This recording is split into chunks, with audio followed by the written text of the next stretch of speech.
Hello everyone. Today I'm going to express a new topic related to the learning aspect.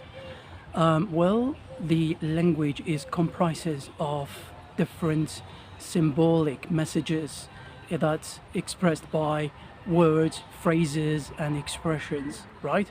So what I'm trying to do now, I want to explain how language system works.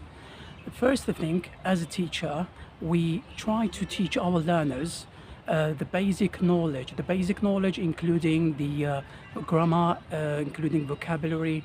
We are required to provide them with the tense format that will enable them to speak by using different time zone, different time factions.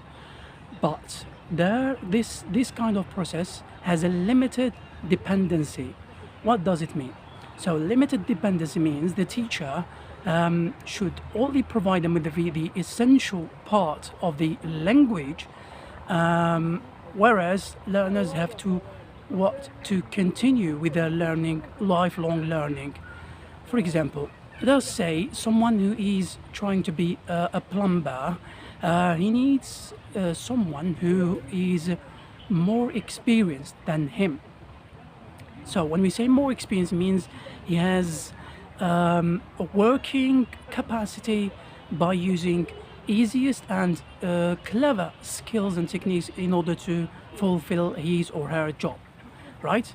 So the essential the thing that I'm trying to focus on is that the one who is trying to be a plumber has to receive and learn consecutively, means on a daily basis, means on the things that he should carry in order to make it in a practical way. After that, he should continue with the things that he has learned during that time and try to develop himself by applying the methodology based on those basic knowledge. In relation with teaching, so learners, when we try to communicate by using different aspects, they need to rely on their, let's say, language capacity. When we talk about language capacity here, we are dealing with the tenses, we are dealing with the verbs and the language format, right? So they need to apply their language format and to speak, to communicate with whoever they target with a different contextual setting, right? So when we try to teach learners to speak, we need to make them realize that language is not based on one specific aspect. Means we have academic English, we have a general English, we have English for specific purpose. So English can be used in a different functions and different purposes, right? The process needs some kind of continuous training. So that when you encounter someone who asks you a question, you should not think about what you should to say or what you have to say.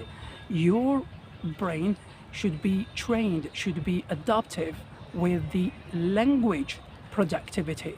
Means he should be spontaneous, right? A spontaneous position, he should be placed in spontaneous position. In other words, when any situation or circumstances occurs, you have to plan your words unexpectedly. You should, let's say, produce words and phrases according to the situation without thinking about what you should say. So your brain should have that kind of capacity, but I did not say it's an easy process. You have to practice every day and try to communicate with a native speaker. I'm addressing the learners in particular, if that is the case. When we build that kind of trust, we can be highlighted as 3 I mean, according to the three components, the three categories. The first thing, you should have the essential self trust, self determination, and the self, let's say, ambitious in order to determine and build that kind of technical process while communicating. Thank you very much for your kind listening, and that was my topic.